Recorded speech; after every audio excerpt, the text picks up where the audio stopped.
Bienvenue dans notre magnifique ville de Guipava, seconde ville de Brest, de la métropole brestoise, bien sûr, hein, après la ville-centre qui s'appelle Brest, bien entendu. Cinquième ville du Finistère également. Nous avons environ 15 500 habitants selon les chiffres de l'INSEE 2019.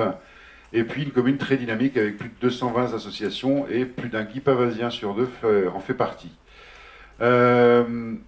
Chacun des quartiers de Guipava, trois gros quartiers sur Guipava qui sont baignés entre la campagne, la ville de Brest, la ville-centre et la mer. Nous avons deux belles plages sur notre commune qui s'appellent la plage de Pénantraon au sud-est et la plage du Moulin Blanc qui est en bordure de la plus belle rade du monde. Je suis un peu chauvin, hein, vous allez me dire. Qui est en bordure de la plus belle rade du monde, la rade de Brest, qui accueille bateaux militaires, ultimes de course et beaucoup d'écoles de voile et de choses liées à la mer, bien sûr. Nous sommes bretons et fiers de l'être et liés dans tout point à la mer. Alors nous sommes en Finistère, la fin de la terre. Notre slogan, comme on dit au département, tout commence en Finistère. Pourquoi la fin? On est peut-être plutôt au début. Guipava, de par son aéroport que l'on appelle maintenant communément Brest-Bretagne, mais il est sur la commune de Guipava, encore un peu de chauvinisme, et les grands axes finistériens, RN 165, route nationale qui, en 4 voies qui vient de Nantes-Quimper, et la RN 12 qui vient de Rennes en passant par Morlaix, arrive sur la commune. D'où l'emplacement, bien sûr, de l'aéroport et toutes les entreprises et les grandes entreprises qui se sont installées autour. Alors, Guipava est très dynamique d'un point de vue économique aussi. Hein. Nous avons le foncier économique de Brest Métropole sur notre commune essentiellement, avec plusieurs types d'entreprises. Nous sommes une commune qui fait 44 km². Nous avons une quarantaine de sièges d'exploitation agricole. En agroalimentaire, nous avons de grosses sociétés comme l'entreprise Le Saint, qui distribue des fruits et légumes sur toute la façade ouest de la France. Et puis Savéol, alors tout le monde a dû entendre parler de Savéol, c'est fraises et tomates, donc Guipava étant la capitale de la tomate de notre région, n'est-ce pas, avec des cultures sous serre essentiellement, mais avec beaucoup de recherche et développement, c'est-à-dire que ils atteignent, ils ne mettent plus de pesticides, ils élèvent des insectes pour en éviter d'autres. Et donc tout ça, c'est un gros pôle de recherche et développement. En industrie, nous avons Naval Group, qui est très basé sur le militaire, comme chacun le sait. Des entreprises internationales comme SDMO Kohler sur le groupe électrogène, Alcatel avec une forte présence également. La Fédération française du bâtiment qui est sur notre commune aussi, au niveau du Finistère.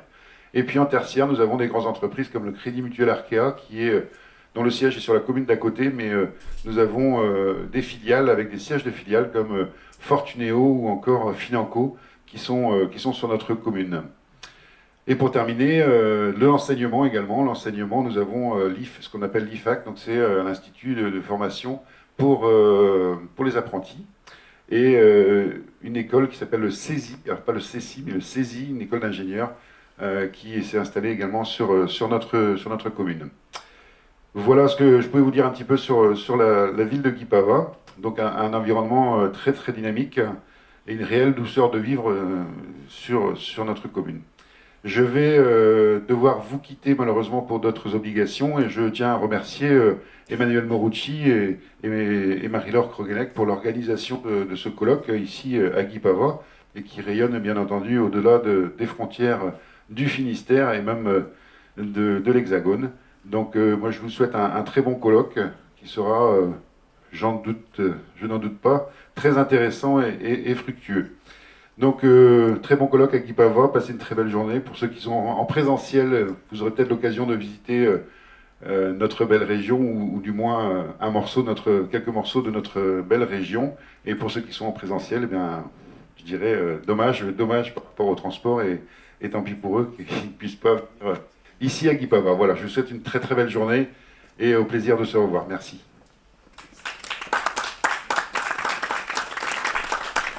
Merci, monsieur le maire.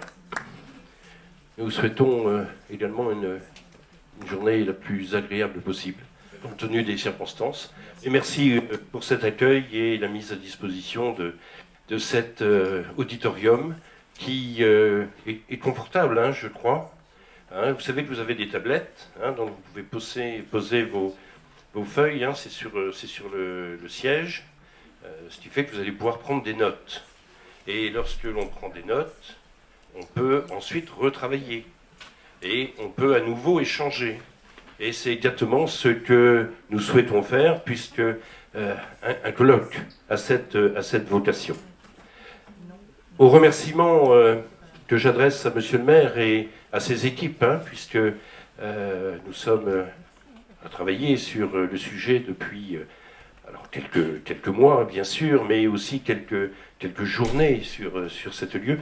Je voudrais avec un peu d'humour, si vous voulez bien, faire un special thanks, une dédicace, comme on dit, dans certains restaurants où il y a de la musique le soir, un peu, vous savez, cette musique un peu forte, ou sur certaines radios périphériques où on dédicace un chant pour telle ou telle personne. Et cette dédicace, je voudrais, si vous le permettez, mais encore avec beaucoup d'humour et beaucoup de douceur, l'adresser à la SNCF. Parce que si il y a eu une surprise, elle a été très forte pour nous. Non pas pour nous, organisateurs, qui devions voyager, mais pour ceux que nous attendions. Certains ont réussi, certains sont arrivés un jour plus tôt, d'autres ont jonglé avec des TER pour passer d'une région à une autre. Extrêmement compliqué quand il n'y a pas d'information. Donc des remerciements très très vifs à la SNCF et à ses syndicats. Ça veut dire aussi que quelques-uns de nos invités ne sont pas présents ce matin. En tout cas, pas physiquement. Et nous aurons, je l'espère, la possibilité de les avoir, toutefois, mais en visioconférence. Et je pense à nos amis Benjamin Kirk, qui est le responsable du Fonds citoyen franco-allemand. Je pense à Valérie Drézé-Humez, qui est la chef de la représentation en France de la Commission européenne, mais qui sera parmi nous parce qu'elle a pris le temps et elle a pris soin de nous enregistrer un message concis, mais très complet. Et il est important d'avoir ce soutien de l'ambassadrice de l'Union européenne en France, qui nous accorde par la Commission européenne le patronage de l'institution commune, comme nous avons, et je l'en remercie, le patronage de Madame Laurence Beaune, qui est la ministre des Affaires européennes, et donc le ministère de l'Europe et des Affaires étrangères accorde son patronage à notre colloque. Ça veut dire que ce qui va se dire ici, c'est pas que pour nous. C'est pas que pour nous.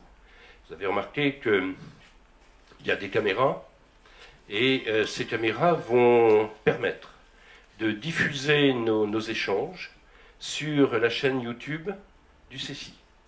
Ça veut dire qu'on va pouvoir continuer à travailler, et les travaux donneront lieu à une publication. Je voudrais remercier, parce qu'il ne sera pas là non plus, Florian Staud, qui est chargé de projet citoyenneté européenne et éducation à l'OFAGE, et qui est un de mes collègues conférenciers de la Commission européenne.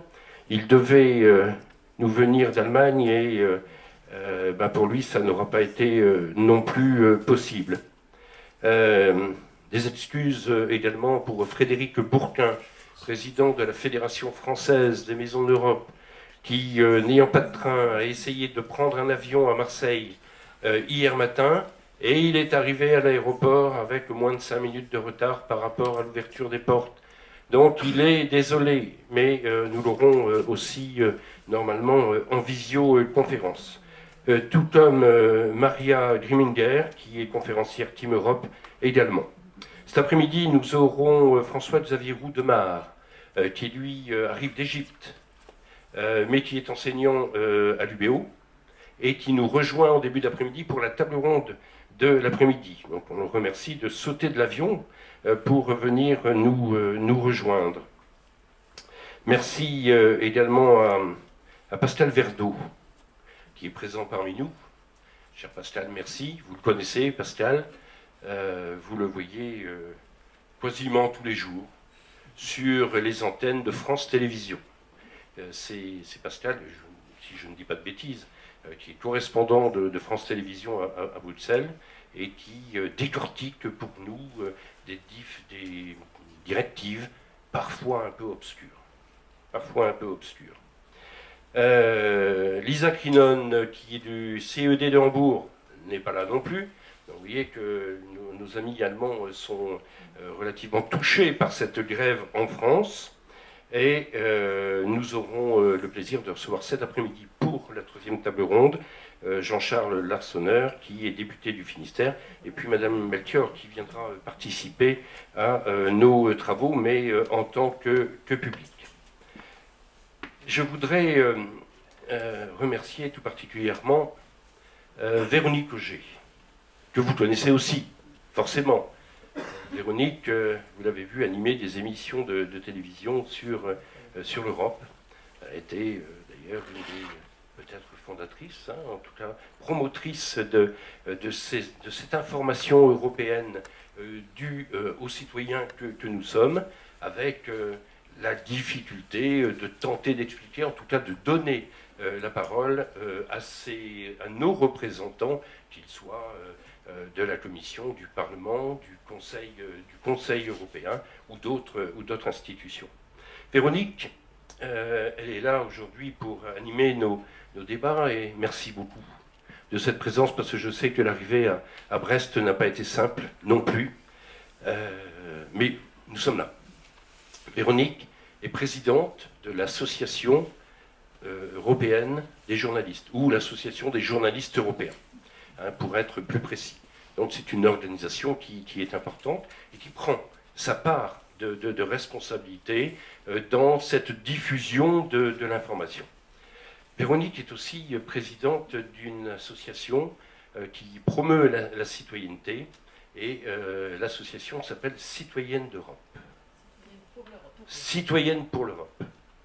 Voilà une précision qui est importante. Donc vous voyez que vous êtes ici entre des mains qui sont impliquées dans les projets européens, et nous avons besoin d'en savoir un peu plus. Je voudrais, mais je ne vais pas détailler, remercier également la trentaine de personnalités nationales allemandes qui se sont aussi excusées de leur absence. On donnera la liste le moment venu. Voilà pour cette partie des remerciements. Merci au présent, merci à vous d'être là. Merci à Erwin Hund, qui lui est arrivé d'Allemagne. Il a réussi à prendre les trains qui convenaient, mais il s'y était pris à l'avance, je crois. Donc un coup de chance, le train tombait bien. Erwin, on le connaît bien aussi dans la région parce que il travaille beaucoup avec il est membre du comité de jumelage de Plouguerneau avec Edingen et Karhausen, je crois. Il est aussi un représentant de l'OFAGE, et surtout, parce que ça c'est important pour nous, il représente la Bretagne, la Bavière, et je crois encore une autre région d'Allemagne, au Fonds citoyen franco-allemand. Et le Fonds citoyen franco-allemand est l'organisation qui soutient ce colloque, y compris financièrement. Et ça, c'est important, parce qu'il faut savoir que des associations comme les nôtres ne sont pas subventionnées, ni par les institutions, ni par les collectivités territoriales. Donc il faut véritablement que l'on soit systématiquement sur un projet à déposer pour essayer d'obtenir le moindre centime nécessaire à l'organisation. Donc je remercie le Fonds citoyen franco-allemand, représenté physiquement par Erwin Hund, ici, et nous aurons tout à l'heure Benjamin Turc qui nous dira aussi quelques mots. Merci, parce que j'oublie quand même de remercier quelques-uns de nos amis. Christian Saint-Lézé. Christian Saint-Lézé, qui est le président de l'Association européenne de l'éducation, et qui nous fait le grand plaisir d'être là. Et pas seulement à ce titre, il a aussi une responsabilité importante, parce qu'il est, si je ne me trompe pas, il est expert pour l'agence Erasmus France. Erasmus, vous savez, ce fameux programme qui fonctionne fort bien et qui nous a permis de fêter, peut-être de célébrer il y a un an, le millionième bébé européen. Ça veut dire que les couples fonctionnent aussi. Le peuple européen, peut-on dire, est en marche. Et puis, Christian est aussi un inspecteur de l'éducation sans frontières. Voilà, j'ai tout dit. Voilà. Alors, si je parle de Christian, je suis obligé de parler d'Alphonse. Alphonse Scholten, qui est enseignant et qui, lui, est l'ancien président de l'AEDE en Allemagne. Donc, il nous fait le plaisir, lui aussi, à trouver le moyen d'arriver jusqu'à notre, comment on va dire ça, notre Penarbed, la tête du monde, hein, pas le bout du monde, la tête du monde.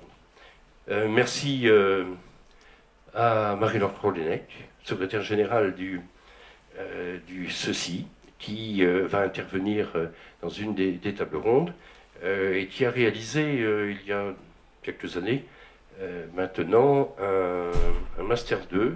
Elle a produit un Master 2 sur un travail sociologique comparatif sur la citoyenneté européenne vue par les écoles publiques et les écoles privées. Hein, je ne me trompe pas, c'est bien ça, c'est un travail remarquable et remarqué. Merci à notre technicien Philippe. Hein, Philippe qui lui s'affaire là derrière, il fait tout ce qu'il peut pour cacher son visage sur l'écran, mais j'espère qu'il va trouver les bonnes solutions pour que nous ayons nos 4-5 amis en visioconférence. Voilà, ça c'était pour les remerciements. Vous voyez, il y avait pas mal de gens à remercier. Le Cercle Europe, citoyenneté, identité, que vous connaissez peut-être, peut-être pas bien, est un observatoire sur la citoyenneté européenne. C'est un laboratoire d'idées, c'est-à-dire c'est un lieu où on s'interroge sur les modalités de mise en œuvre de la citoyenneté européenne, mais aussi des stratégies d'européanisation, à la fois des consciences chez les individus et européanisation pour les organisations. Ça peut être un enjeu stratégique pour nombre d'entreprises ou d'établissements, je pense à certaines écoles. Et ces stratégies ne se montent pas de la même manière en fonction des territoires. Ce que le CECI souhaite, c'est aussi prendre en compte, par une analyse, les identités multiples qui nous caractérisent. Nous sommes tous porteurs de ces identités, et le colloque d'aujourd'hui est un de ces temps de recherche, de réflexion. Un temps de recherche et de réflexion que l'on va situer, si vous voulez bien, dans la poursuite et la fin de la conférence sur l'avenir de l'Europe, et dans la perspective d'un anniversaire important au mois de janvier qui approche. Je veux parler du traité de l'Élysée qui scelle les relations entre la France et l'Allemagne, en tout cas qui a vocation à consolider le couple franco-allemand. Donc vous avez compris, l'axe central du CECI, c'est de travailler à la création du sentiment d'appartenance à l'Union européenne, à ses évolutions, à ses freins. J'ai presque envie de rajouter aujourd'hui à ce sentiment de confiance dans l'Union européenne, et je vous dirai pourquoi tout à l'heure. Son existence passe par l'éducation. Passe par l'éducation, l'information. Éducation, information des jeunes, bien sûr. Et la table ronde, tout à l'heure, pourra développer cette partie, mais aussi des adultes. Des adultes. C'est tout un travail, finalement, à la fois de formation et de socialisation. Au CECI, nous admettons que nous avons des valeurs communes. et qu'il existe une culture commune. Comme nous avons une identité commune européenne. Mais bien sûr, les particularismes existent. Il ne s'agit en aucun cas d'uniformiser. Ce serait une erreur fondamentale. Nous devons garder nos cultures, nos ancrages, mais en même temps, nous devons aussi reconnaître que nous avons tous les ingrédients d'une culture commune européenne. Donc pas d'uniformité, une culture européenne, et une culture qui, en son cœur, a des valeurs. Nous les connaissons, la paix. La paix est aujourd'hui cette première valeur bousculée à nos frontières. Et il y en a d'autres, mais sans les citer, je voudrais, chère Véronique, parler de la démocratie. Parler de la démocratie parce que c'est un bien commun, un vrai bien commun central dans notre culture européenne. Le contexte, vous le connaissez, je ne vais pas m'y étendre de trop. Le Covid, il y a peu de temps, la guerre en Ukraine. L'Union européenne, on l'a remarqué, a pris des initiatives fortes et elle apparaît ou essaye d'apparaître dans le costume d'une puissance, en tout cas d'une puissance régionale. Ça porte ses fruits, on n'était pas très habitué à voir des initiatives aussi fortes que celles que nous voyons en matière de défense, par exemple, de sécurité aux frontières, l'environnement, le réchauffement climatique, et des politiques, je voudrais citer simplement le Green Deal, mais aussi tout ce qui touche à l'éducation, à la formation, et notamment en ce qui concerne les accès au numérique et à l'intelligence artificielle. Ça fait partie de notre vie de citoyens, et c'est autour de ces éléments-là que l'Europe va aussi se construire. Ce n'est pas que l'économie, ce n'est pas que le commerce, c'est le domaine particulier de l'Union, certes.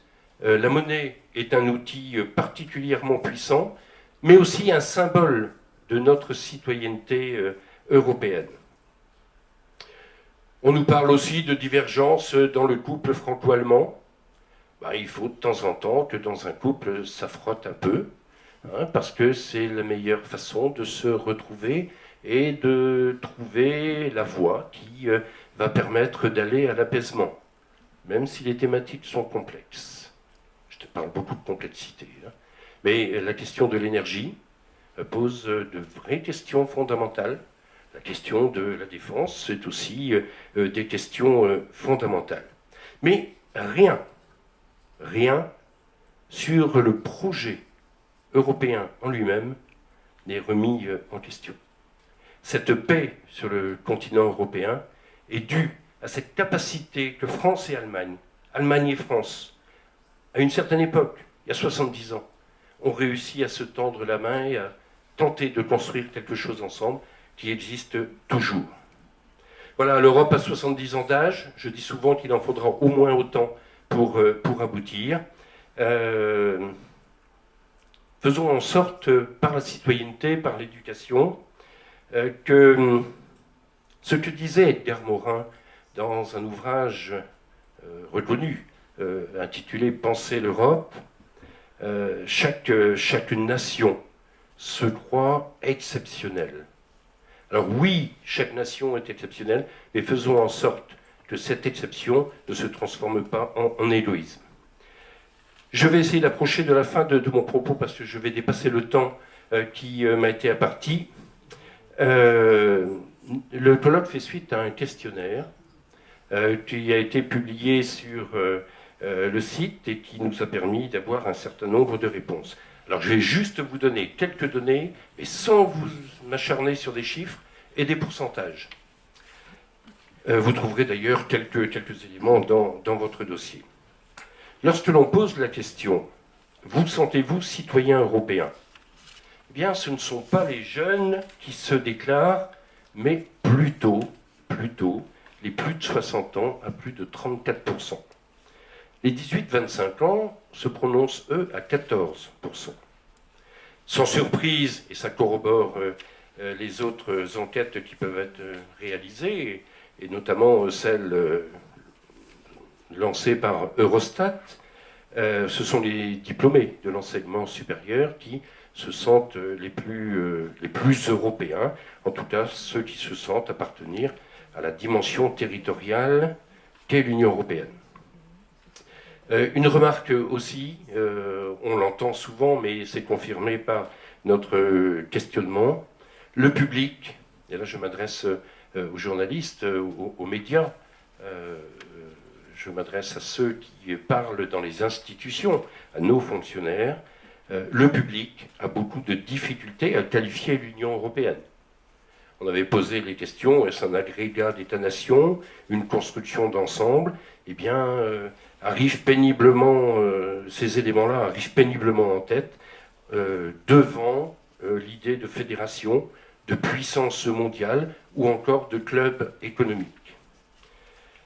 D'ailleurs, en données cumulées, les interrogés considèrent que le vocabulaire de l'Union européenne est particulièrement compliqué.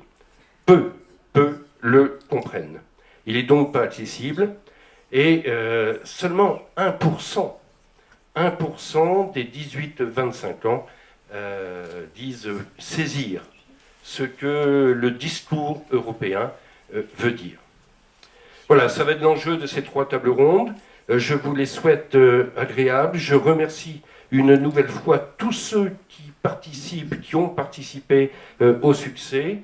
Et nous allons pouvoir entendre, j'imagine, Valérie Humez-Drézé, qui est à l'écran, qui est la chef, avec 2 FE, de la représentation en France de la Commission européenne, et qui nous donne quelques indications. Puis, je passerai immédiatement la parole à Véronique Auger pour l'animation de cette journée. Merci à vous de votre présence.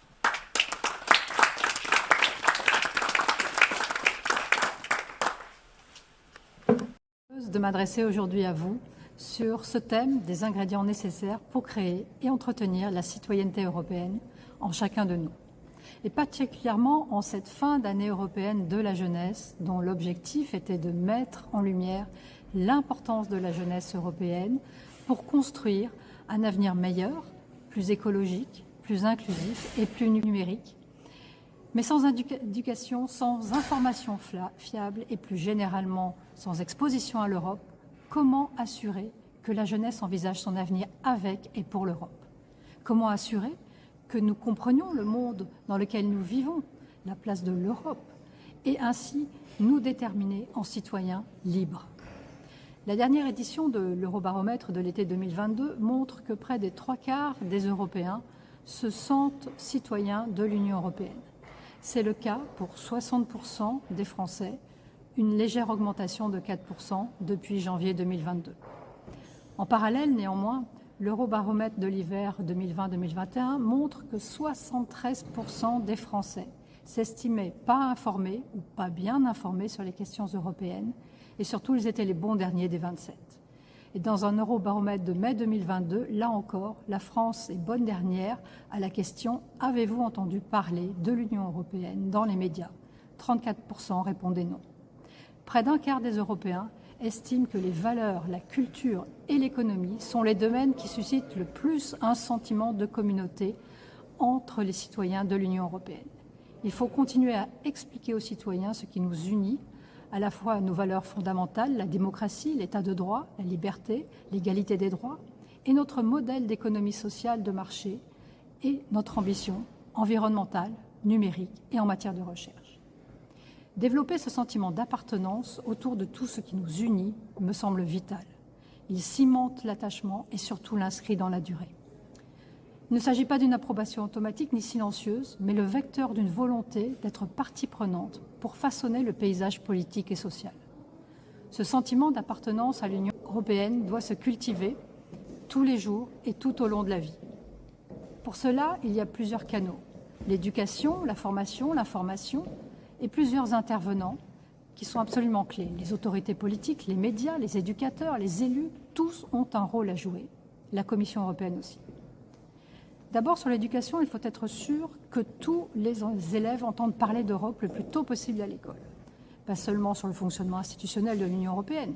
Il faut les aider à voir, à toucher l'Europe dans ses actions, pour eux, leurs familles, par des exemples adaptés aux différents âges. L'Union européenne a mis en place un certain nombre d'initiatives dans le cadre de l'espace européen d'éducation, du plan d'action en matière d'éducation numérique et de la stratégie en matière de compétences pour l'Europe.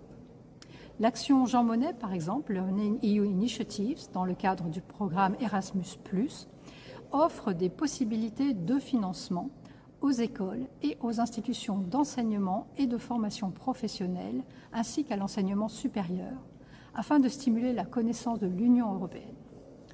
L'Union européenne dans mon école est aussi une campagne qui vise à rendre l'action locale et l'impact de la politique européenne de développement régional beaucoup plus visible pour les élèves de 3 à 19 ans et leurs familles, en leur montrant par exemple des visites de projets européens, la production de contenu créatif à propos de l'expérience et surtout ce partage d'expériences à travers un concours ou une fête scolaire thématique par exemple.